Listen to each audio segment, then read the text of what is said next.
बानी हम बजरिया, मन बुझे कुछ ले आई बेही घरिया। का खाए के बाद बताओ तनी।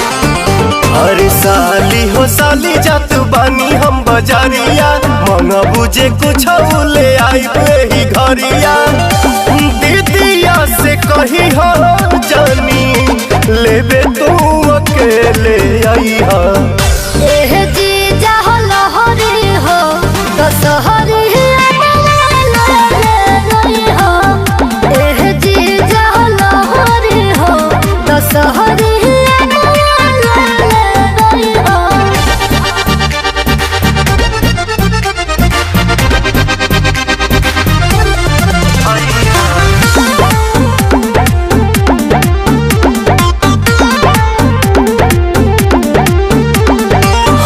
जननी की कुछ औरी मंगबू, गजबे के कैलू फरमाइश हो।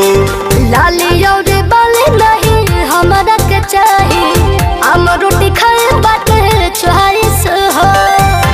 अरे दादा हो हम जननी की कुछ औरी मंगबू, गजबे के कैलू फरमाइश हो।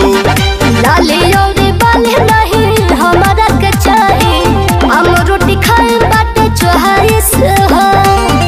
ठीक बात संगवा में ना लेके तू झमेले